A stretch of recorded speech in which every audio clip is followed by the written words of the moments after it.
Everyone needs compassion, love that's never failing. Let mercy fall on me.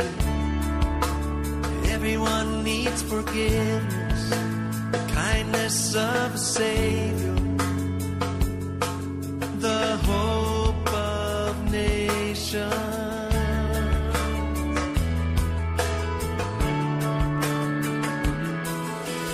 Savior, He can move the mountains.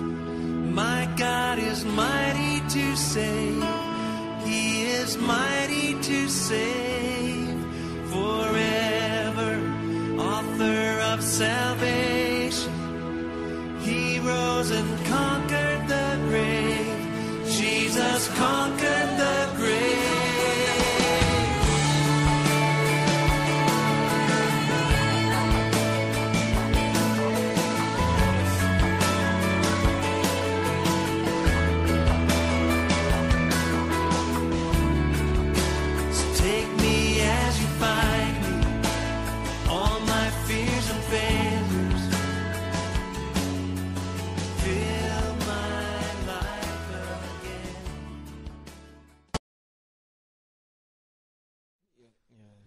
J'ai une question plutôt doctrinale en fait sur deux choses. Première chose, c'est j'entends souvent qu'on nous dit que la Bible est falsifiée. Donc avant même qu'on puisse parler ou même parler de Jésus, on nous parle d'abord de la falsification de la Bible. Donc j'aimerais que, si vous pouviez un peu expliquer cette chose. Et deuxième chose, surtout les musulmans utilisent beaucoup le Jean pour expliquer que le Saint-Esprit en fait c'est Mohammed. Et que justement que Mohammed est cité justement dans la Bible. Enfin, je sais que j'ai beaucoup entendu que Deutéronome 18, en fait, quand on parle de Moïse, quand Dieu dit à Moïse justement, j'enverrai un prophète comme moi. Certains disent qu'en fait c'est pas Jésus qui l'a annoncé, mais c'était plutôt Mohammed. Donc ces deux points, j'aimerais bien que donc la falsification et le Saint-Esprit Mahomet en fait, c'est ça. Alors, et là, on est parti, hein. Rapidement, s'il vous plaît. C'est des questions qui ressortent beaucoup, quoi. On est parti. Oui, mais il faut le rallumer seulement. On est parti. Je veux dire que c'est légitime. Cette question est bienvenue. Voilà. On a ici une situation scripturaire. En fait, nous avons à obéir à l'ordre de notre Maître, notre Seigneur Jésus, qui dit d'apporter la bonne nouvelle à tout le monde entier, toutes les nations. Et Paul vient nous dire que l'évangile est une puissance pour le salut de quiconque croit. Donc, c'est pas accepter les musulmans. Maintenant, on a la Bible et le Coran comme livre. Le musulman dit que c'est le Coran qui est la parole de Dieu. La Bible dit que Jésus est la parole de Dieu. Le chrétien dit que la Bible est la parole de Dieu. Donc, à travers ça, qu'est-ce qui se passe? Nous, quand on annonce l'évangile, que le musulman accepte, c'est bon. Mais pour ne pas accepter le Seigneur, et pour aussi rassasier sa soif, parce que le Coran lui dit déjà quelque chose comme, tu dis Jésus est crucifié. En fait, c'est là que nous sommes sauvés. Que n'importe comment, on va arriver à là. Et lui, le Coran lui dit, Jésus n'est pas crucifié. La Bible dit que Jésus est crucifié. Ah! Donc, il y a un livre qui est vrai, il y a un qui est faux. Il faut absolument choisir. Donc, on a les deux maintenant. Actuellement, le christianisme et l'islam prennent la majorité spirituellement. Alors, le musulman, quand il dit Jésus n'est pas crucifié, nous on fait quoi? Quand c'est écrit dans le Coran. C'est la base de notre foi. 1 Corinthiens 15, Paul dit quoi? Il dit, si Christ n'est pas crucifié, notre foi est vaine. Mais c'est parce qu'il est crucifié. Alors tu finis tout le temps, tu finis d'annoncer l'évangile, on dit il n'est pas crucifié. Et puis on te dit que, mais ça, c'est écrit où? Il n'est pas crucifié. C'est dans le Coran, c'est pas le musulman qui l'invente. Et c'est 4e sourate, 156 à 158, il n'est pas crucifié. Et maintenant, quand tu arrives dans le Coran, où tu vois dans la sourate 61 au verset 6, et là, tu vois, le Coran dit, il montre Jésus dans la 61e sourate, verset 6, il dit, il y a un prophète qui vient après moi, qu'il faut suivre, il s'appelle Ahmed. Tu vois? Et c'est dans le Coran. Dans le Coran fait que Jésus annonce, dans la 61e sourate, verset 6, l'arrivée d'Ahmed. Bon, quand le musulman te dit, il y a Ahmed dans le Coran, Jésus a annoncé Ahmed, tu vas dire quoi? Ah, il raconte des histoires. Mais c'est parce que c'est écrit que lui dit. Maintenant, qu'est-ce que tu fais? Et toi, quand tu regardes la Bible, il n'y a pas de Ahmed dedans. Ça n'y est pas. Alors, le problème, c'est voir laquelle des Écritures est authentique. C'est par là que nous devons statuer notre sujet. Donc, d'abord, que le chrétien connaisse sa Bible. Il faut lire la Bible, il faut la méditer, il faut même la mémoriser, il faut connaître la Bible. Parce que lui, après, il va prendre la Bible, il va te dire c'est comme ci, c'est comme ça. Bon, le débat, il est là. L'histoire, c'est là. Donc, on a... Ici, j'ai dû ouvrir mon ordinateur parce que j'ai plein de cours là-dessus. Moi, j'ai dit... que Ahmed n'est pas dans le Nouveau Testament, il n'est pas dans l'Ancien Testament. Le musulman, il te le dit parce que le problème vient du Coran. La faute, c'est le Coran. La pierre d'achoppement, c'est le Coran. Ce n'est pas le musulman. Donc, il est la première victime de ce livre. Alors, nous, par amour, on va lui dire, mais avec fermeté et courage, l'amour n'exclut pas la vérité. La vérité, l'amour sans la vérité est une séduction. Parce qu'on l'aime, on va lui dire la vérité. Et de manière scripturaire, parce que nous connaissons notre Bible. Amen. Le musulman, il mémorise. Mais le chrétien, il médite plus. Et là, aujourd'hui, je vais en profiter de cette antenne pour dire cette chose. Voici, bon, et dans la 61e sourate, ce que je viens de dire, le Coran dit, au verset 6, il dit, Ahmed arrive. Ce qui est écrit dedans, voilà. Est-ce que vous avez une caméra qui peut voir ici? On peut faire un zoom sur ce PowerPoint là. Voilà. Donc il dit, et quand Jésus, le fils de Marie, dit, ô Israël, je suis vraiment le messager d'Allah envoyé à vous, confirmateur de ce qui est dans la Torah et antérieur à moi et annonciateur d'un messager à venir après moi, dont le nom sera Ahmed. Il dit Ahmed, tu vois? Il dit Ahmed.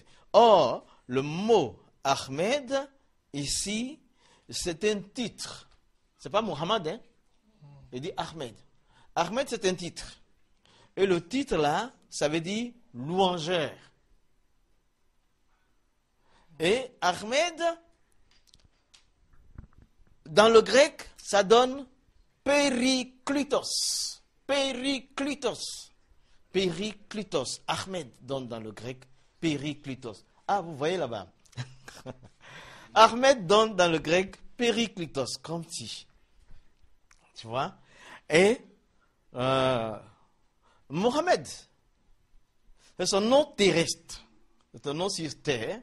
Et Ahmed, c'est le nom de son ministère céleste au ciel.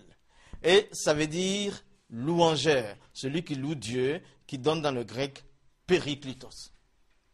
Alors, qu'est-ce qu'il fait? Ça, c'est certains musulmans théologiens qui connaissent le grec ont découvert ça. Donc, dans la Sourate 61, au verset 6, Jésus dans le Coran dit Ahmed vient après moi, il ne dit pas Mohammed. C'est-à-dire le louangeur arrive après moi. C'est-à-dire Périclitos arrive après moi. Vous voyez, hein? Maintenant, comme vous voyez là-bas, montre. Il y a des choses très fortes. Il ne faut pas laisser. Il faut qu'on dise aujourd'hui la vérité. Amen. Il faut qu'on dise, il faut apporter un éclaircissement. Hein? Alors, dans ce que Jésus a annoncé, attends, je vais bien repasser le PowerPoint là. Voilà ce que Jésus a annoncé. Il a annoncé le consolateur. Il a annoncé le Saint-Esprit. Il a annoncé l'avocat. Et ça donne paraklétos. Paraklétos dans le grec. Hein? Il a annoncé paraklétos dans le grec. Et alors, on nous dit, dans la sourate 61, verset 6, Ahmed, c'est Périclitos. Donc, alors qu'est-ce que font les théologiens musulmans? Ils disent alors que, tout simplement, là où il y avait Périclitos, louangeur, on a changé par Paraklétos, consolateur, Saint-Esprit ou avocat. L'avocat, c'est 1 Jean chapitre 2, où Jean dit, petits enfants ne péchez point, mais si vous péchez, vous avez un avocat auprès du Père, Jésus-Christ le juste, qui s'est livré en victime expiatoire pour nous. Donc tout ça c'est Paraklétos. Vous comprenez déjà, il y a une nuance. C'est à cause de ces Grecs-là que beaucoup de musulmans ne savent pas. Donc il va tout de suite prendre ton Nouveau Testament, et il va prendre partout où on annonce, voilà, partout où Jésus annonce l'arrivée du Saint-Esprit, et l'attribue à Ahmed. Et donc, voici les versets qui ont mis les musulmans, les théologiens musulmans, dans l'erreur.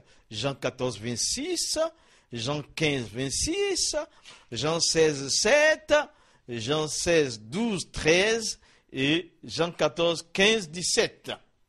Tu vois, quand ces versets sont arrivés, ils sont là, quand ils viennent ici, Jésus parle de consolateur, il parle de consolateur, il parle de consolateur, il parle du Saint-Esprit, alors ils disent que c'est Ahmed. Ahmed, Ahmed. Ils disent donc, c'est louangeur. C'est louangeur. Mais ce n'est pas là la vérité. Le système de l'ennemi, c'est quoi? Il est accusateur automatiquement. Mais moi, je dis que le musulman, le problème n'est pas sa sincérité. Mais le problème, c'est les preuves qu'il faut fournir. Hein? Si on dit que c'est Ahmed qu'on annonce ici, et si on découvre que ce n'est pas Ahmed, tu vois, les musulmans, les théologiens musulmans déclarent que dans le Nouveau Testament, Jésus annonçait Périclitos et que les chrétiens l'ont changé par Paraklétos. Alors, c'est pas compliqué. Tu n'as qu'à prendre les versets cités. Voilà, par exemple, Jean 14, 26.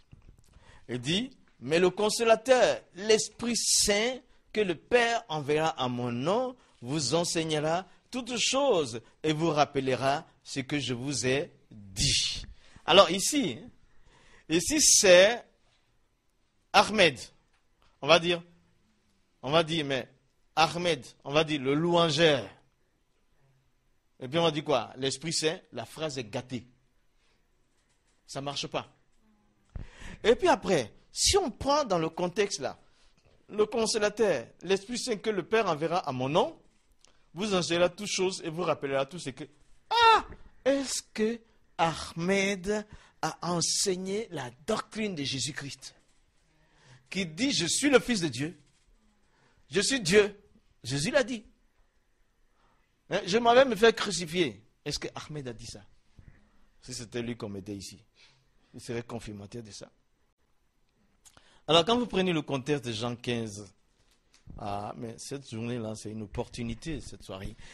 Quand tu prends Jean 15, 26, il dit, quand sera venu le consolateur que je vous enverrai de la part du Père, l'Esprit de vérité qui vient du Père, il rendra témoignage de moi. Quel témoignage Ahmed a rendu de Jésus?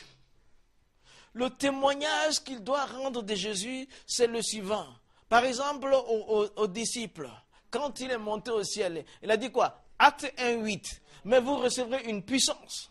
Ahmed a dit, vous serez mes témoins à Jérusalem, dans la Judée, dans la Samarie, jusqu'aux extrémités de la terre. Si c'est Ahmed qui va témoigner Jésus, il va dire que Jésus a dit que les apôtres restent à Jérusalem et qu'ils reçoivent d'abord le Saint-Esprit et qu'ils commencent le témoignage là. Mais vous savez ce que Ahmed a fait? Elle a dit laissez Jésus dire à ses disciples de commencer à Jérusalem. Moi, je commence à la Mecque. Je vais à Médine. Après, je vais aux extrémités de la terre. C'est pas possible. On ne tord pas l'écriture comme ça. Hein? Je bénis Dieu pour ces jeunes gens qui m'ont donné cette opportunité.